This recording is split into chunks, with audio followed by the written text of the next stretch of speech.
Friends, welcome to study track 24। मित्रांनो, आरोग्य विभाग भरती गट ड च्या परीक्षेच्या संदर्भात आपण सामान्य ज्ञान या विषयाचे व्हिडिओ सुरू केलेले आहे आणि या व्हिडिओ सिरीजचा हा दुसरा व्हिडिओ आहे। या आधीच्या एका व्हिडिओमध्ये आपण इतिहासातील काही महत्त्वपूर्ण मुद्दे बघितलेले होते, त्यानंतरचे जे काही मुद्दे आहेत आपण या व्हिडिओमध्ये बघणार आहोत। आणि मित्रांनो, आरोग्य विभाग भरतीकरिता जो सामान्य ज्ञान हा विषय आहे त्यात कोणकोणते टॉपिक्स महत्त्वाचे आहेत त्या संदर्भातील जो मोस्ट इम्पॉर्टंट टॉपिकचा जो व्हिडिओ आहे तो मी बनवलेला आहे, त्याची सुद्धा लिंक मी तुम्हाला डिस्क्रिप्शन मध्ये देणार आहे। तर हे दोन्ही व्हिडिओ म्हणजे या आधीचा पहिला पार्ट आणि मोस्ट इम्पॉर्टंट टॉपिकचा तो व्हिडिओ तुम्ही नक्की बघा। आणि मित्रांनो, जर का तुम्ही चॅनलवर नवीन असाल तर चॅनलला सबस्क्राइब करून घ्या। तर चला मित्रांनो, आजच्या आपल्या टॉपिकची सुरुवात करूया। तर मित्रांनो बघा, आजच्या आपल्या टॉपिक मध्ये आपण इतिहासातील धर्म सुधारणा व समाज सुधारणा चळवळी विषयीची माहिती बघणार आहोत। तर हा जो टॉपिक आहे अगदी शॉर्ट मध्ये आपण कव्हर करणार आहोत, कारण की गट ड ची परीक्षा असल्यामुळे एकदम डिटेल मध्ये तुम्हाला प्रश्न विचारले जाणार नाही। तर बघा, धर्म सुधारणा चळवळी आणि समाज सुधारणा चळवळींचा अभ्यास करत असताना मित्रांनो आपल्याला ब्रह्मो समाज, आर्य समाज, प्रार्थना समाज, रामकृष्ण मिशन,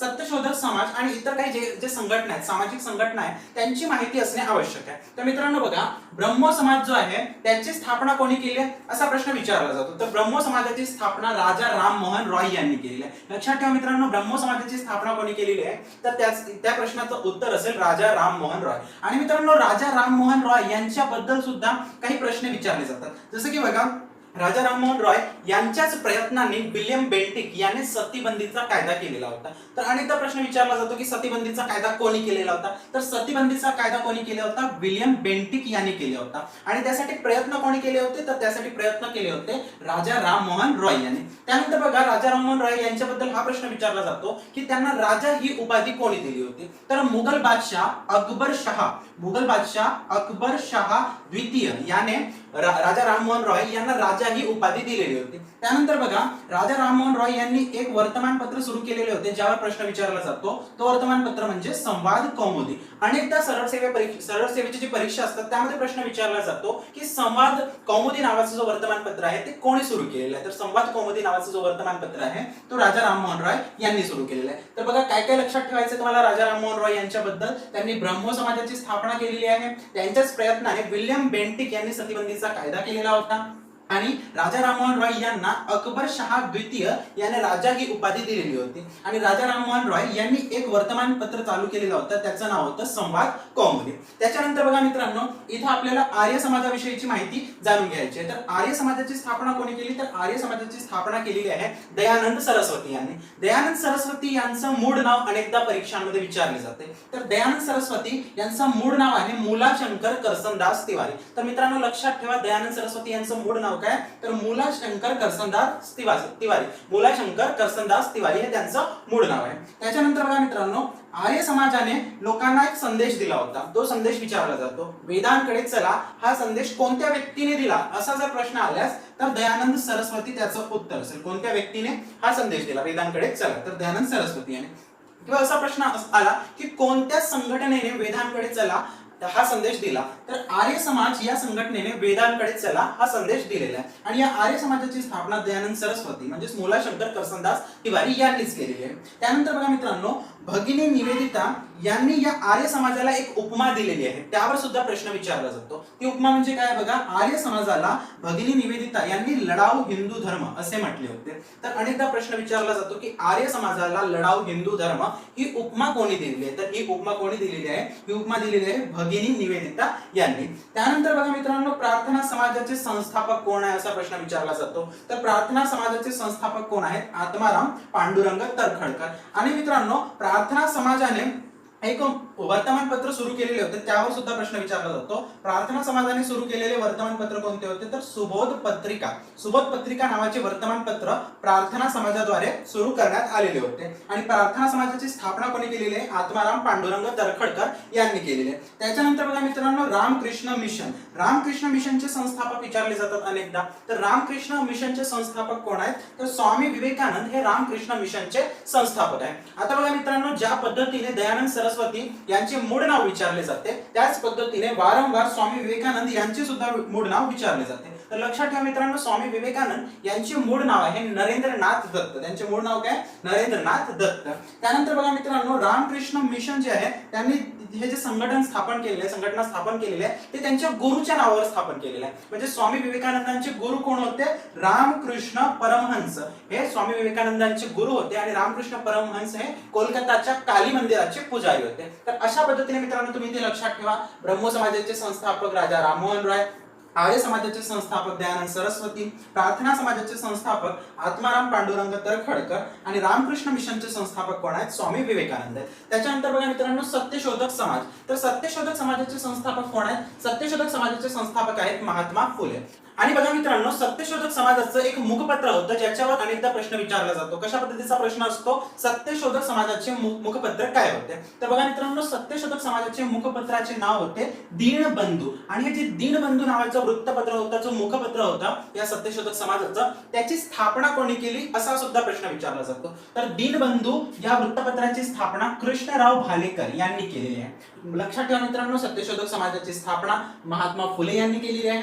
आणि या समाजाचं मुखपत्र काय होतं? तर दीनबंधू हे सत्यशोधक समाजाचं मुखपत्र होतं. आणि दीनबंधूची स्थापना कोणी केलेली आहे? कृष्णराव भालेकर यांनी केलेली आहे. त्याच्यानंतर बघा मित्रांनो, या समाजाचे संस्थापक आहेत महात्मा फुले. महात्मा फुले यांच्या पुस्तकांवर वारंवार प्रश्न विचारले जातात. सरळ सेवा भरती परीक्षांमध्ये महात्मा फुले यांची पुस्तके वारंवार विचारली जातात. तर ती पुस्तके तुम्हाला माहित असायला पाहिजे. तर बघा, महात्मा फुले यांनी कोणकोणती पुस्तके लिहिलेली आहे? तर त्यांनी तृतीय रत्न नावाचं नाटक लिहिलेलं आहे. त्यांनी गुलामगिरी, ब्राह्मणांचे कसब, सार्वजनिक सत्यधर्म, शेतकऱ्यांचे आसूड, सत्सार आणि इशारा ही सगळी पुस्तके महात्मा फुले यांनीच लिहिलेली आणि ही वारंवार परीक्षांमध्ये विचारली जातात. तर हे चांगल्या प्रकारे तुम्ही या पुस्तकांची नावे तुम्ही लक्षात ठेवा. बघा, कोणकोणती पुस्तके आहेत? तृतीय रत्न, गुलामगिरी, ब्राह्मणांचे कसब, सार्वजनिक सत्यधर्म, शेतकऱ्यांचे आसूड, सत्सार, इशारा या पद्धतीचे हे जे सगळे पुस्तके आहेत ते कोणी लिहिलेले आहे? महात्मा फुले यांनी लिहिलेले. यानंतर बघा मित्रांनो, काही सामाजिक संघटनांविषयीची माहिती सुद्धा परीक्षांमध्ये विचारली जाते. उदाहरणार्थ बघा,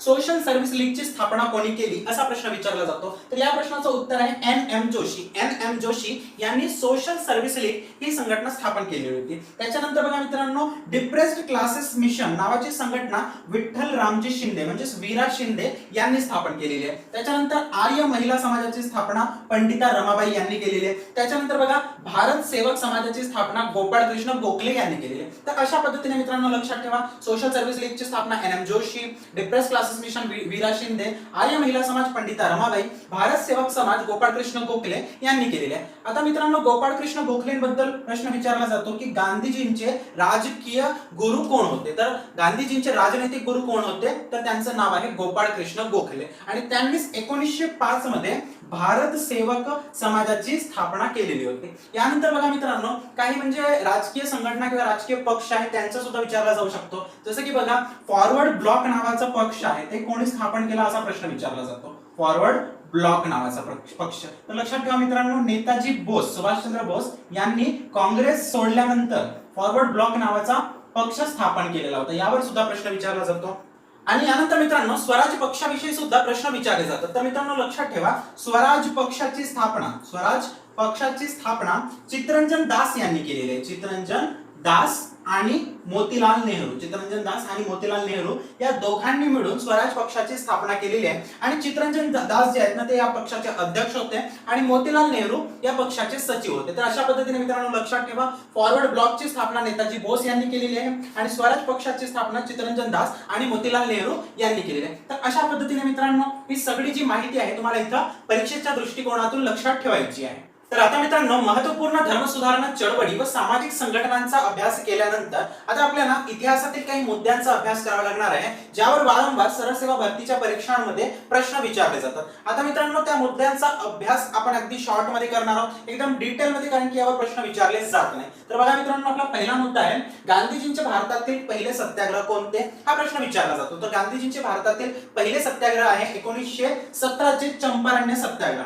आणि मित्रांनो, हा जो सत्याग्रह होता 1917चा चंपारण्य सत्याग्रह, हा सत्याग्रह नीळ उत्पादक शेतकऱ्यांशी संबंधित होता. आणि मित्रांनो एक प्रश्न यावर असा विचारला जातो तो म्हणजे गांधीजींना या सत्याग्रहासाठी कोणत्या व्यक्तीने आमंत्रित केलेले होते. तर लक्षात ठेवा मित्रांनो, चंपारण्याच्या सत्याग्रहासाठी गांधीजी यांना शेतकरी नेते राजकुमार शुक्ला यांनी आमंत्रित केलेले होते. आता मित्रांनो हा सत्याग्रह गांधीजींचा भारतातील पहिला सत्याग्रह होता. मग त्यांच्या जीवनातील पहिला सत्याग्रह कुठला होता, तर त्यांच्या जीवनातील पहिला सत्याग्रह होता दक्षिण आफ्रिकेमध्ये. त्यांनी सर्वात पहिला सत्याग्रह कुठे केला, दक्षिण आफ्रिकेमध्ये केला. आणि भारतातील त्यांचा पहिला सत्याग्रह कोणता, तर चंपारण्य सत्याग्रह 1917चा. त्यानंतर बघा मित्रांनो 9 जानेवारी हा दिवस आपण प्रवासी भारतीय दिवस म्हणून साजरा केला जातो. तर त्याविषयी सुद्धा प्रश्न विचारले जातात की कोणत्या दिवशी प्रवासी भारतीय दिन म्हणून साजरा केला जातो. तर मित्रांनो हा दिवस 9 जानेवारी 1915 रोजी गांधीजी दक्षिण आफ्रिकेतून भारतात परतले होते. त्याची आठवण म्हणून आपण प्रत्येक वर्षी दर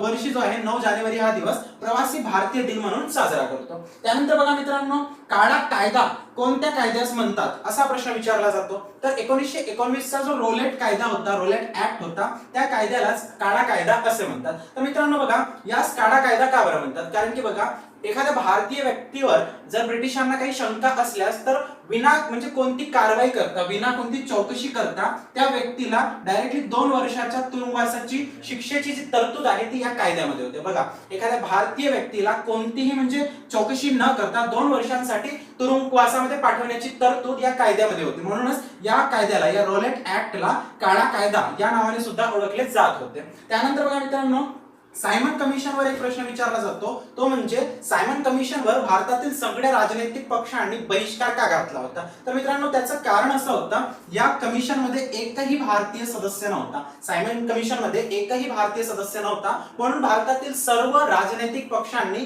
या कमिशनवर बहिष्कार घातला होता. हा प्रश्न वारंवार विचारला जाणारा प्रश्न आहे, त्यामुळे हा मुद्दा तुम्ही चांगल्या प्रकारे लक्षात ठेवा. त्यानंतर बघा प्रश्न विचारला जातो की सरहद गांधी किंवा फ्रंटियर गांधी कोणाला म्हणतात. तर मित्रांनो लक्षात ठेवा खान अब्दुल गफ्फार खान यांना सरहद गांधी किंवा फ्रंटियर गांधी या नावाने सुद्धा ओळखले जातात. कधी कधी त्यांना सीमांत गांधी असे सुद्धा म्हणतात. सीमांत गांधी, सरहद गांधी किंवा फ्रंटियर गांधी या नावाने ओळखले जाणारे व्यक्ती कोण आहेत, खान अब्दुल गफ्फार खान आहेत. आणि मित्रांनो त्यांच्याविषयी काही 2 मुद्दे लक्षात ठेवा. त्यांनी खुदाई खिदमतगार नावाची एक संघटना स्थापन केलेली होती. आणि त्यानंतर बघा मित्रांनो ते भारतरत्न प्राप्त करणारे पहिले विदेशी व्यक्ती आहेत, पहिले गैर भारतीय व्यक्ती आहेत, कारण की ते नंतर पाकिस्तानचे नागरिक बनले होते. त्यामुळे लक्षात ठेवा की भारतरत्न प्राप्त करणारे ते पहिले विदेशी व्यक्ती आहेत. त्यांचा जो प्रदेश आहे, जो सीमांत भाग होता तो पाकिस्तानमध्ये गेला होता, त्यामुळे नंतर ते पाकिस्तानचे नागरिक झालेले होते. त्यामुळे भारतरत्न प्राप्त करणारे ते पहिले गैर भारतीय व्यक्ती आहेत. आणि त्यांनी खुदाई खिदमतगार नावाची संघटना स्थापन केलेली होती. त्याला फ्रंटियर गांधी,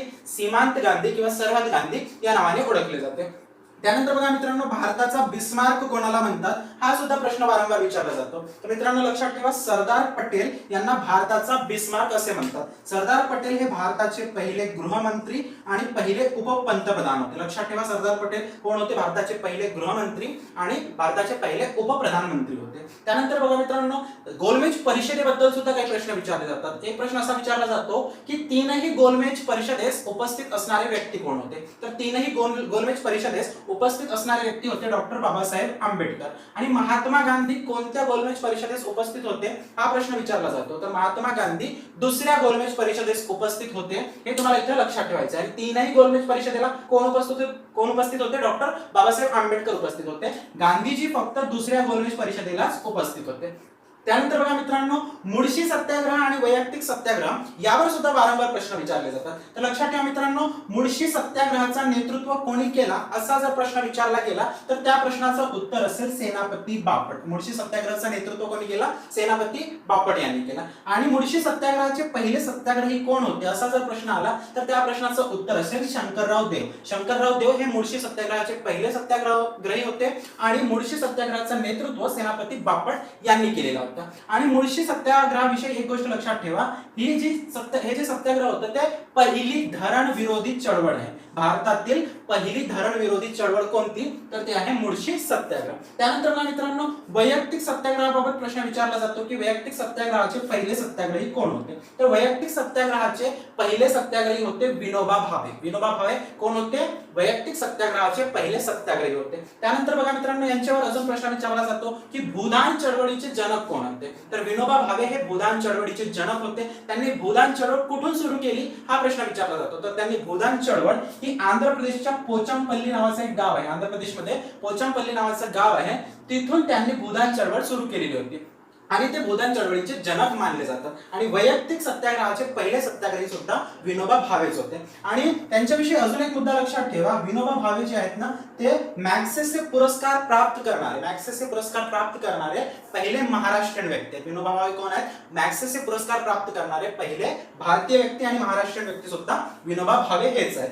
त्याच्यानंतर बघा मित्रांनो, मॅग्सेसे पुरस्कार कोणता पुरस्कार आहे, या पुरस्काराला, हा जो पुरस्कार आहे मॅग्सेसे पुरस्कार, हा फिलिपिन्स नावाच्या देशाद्वारे दिला जातो आणि या पुरस्काराला एशिया खंडाचा नोबेल किंवा प्रति नोबेल असे सुद्धा म्हणतात. तर लक्षात ठेवा मित्रांनो, एशिया खंडाचा नोबेल कशाला म्हणतात, मॅग्सेसे पुरस्काराला म्हणतात. आणि हा पुरस्कार फिलिपिन्स या देशाद्वारे दिला जातो. आणि या पुरस्काराचे पहिले भारतीय मानकरी कोण होते, विनोबा भावे होते. त्याच्यानंतर बघा मित्रांनो, इथं नोबेल विषयी म्हणजे मुद्दा निघालेला आहे. तर एक गोष्ट तुम्ही लक्षात ठेवा, पहिले भारतीय व्यक्ती ज्यांना नोबेल पुरस्कार प्राप्त झाला होता त्यांचं नाव आहे रवींद्रनाथ टागोर. रवींद्रनाथ टागोर हे पहिले भारतीय व्यक्ती आहेत ज्यांना नोबेल पुरस्कार मिळालेला होता आणि त्यांना गीतांजली या साहित्यासाठी नोबेल पुरस्कार प्राप्त झालेला होता. त्यांना साहित्याचा नोबेल पुरस्कार मिळालेला होता.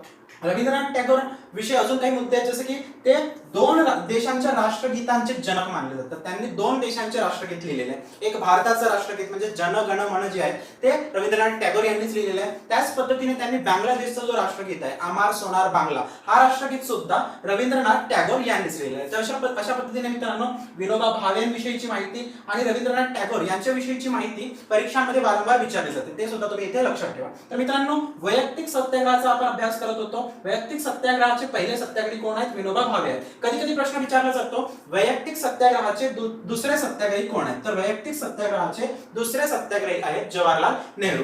तर मित्रांनो, अशा पद्धतीने इतिहासातील जे महत्त्वपूर्ण मुद्दे जे वारंवार सरळ सेवा भरती परीक्षांमध्ये विचारले जातात ते सर्व महत्त्वपूर्ण मुद्दे मी या व्हिडिओमध्ये देण्याचा प्रयत्न केलेला आहे. यानंतरचे जे काही राहिलेले मुद्दे असतील मी यानंतरच्या व्हिडिओमध्ये देण्याचा प्रयत्न करणार आहे. तर मित्रांनो, हा व्हिडिओ तुम्हाला आवडल्यास व्हिडिओला लाईक, शेअर आणि कमेंट करा. तसेच चॅनलला सबस्क्राईब करायला विसरू नका. धन्यवाद.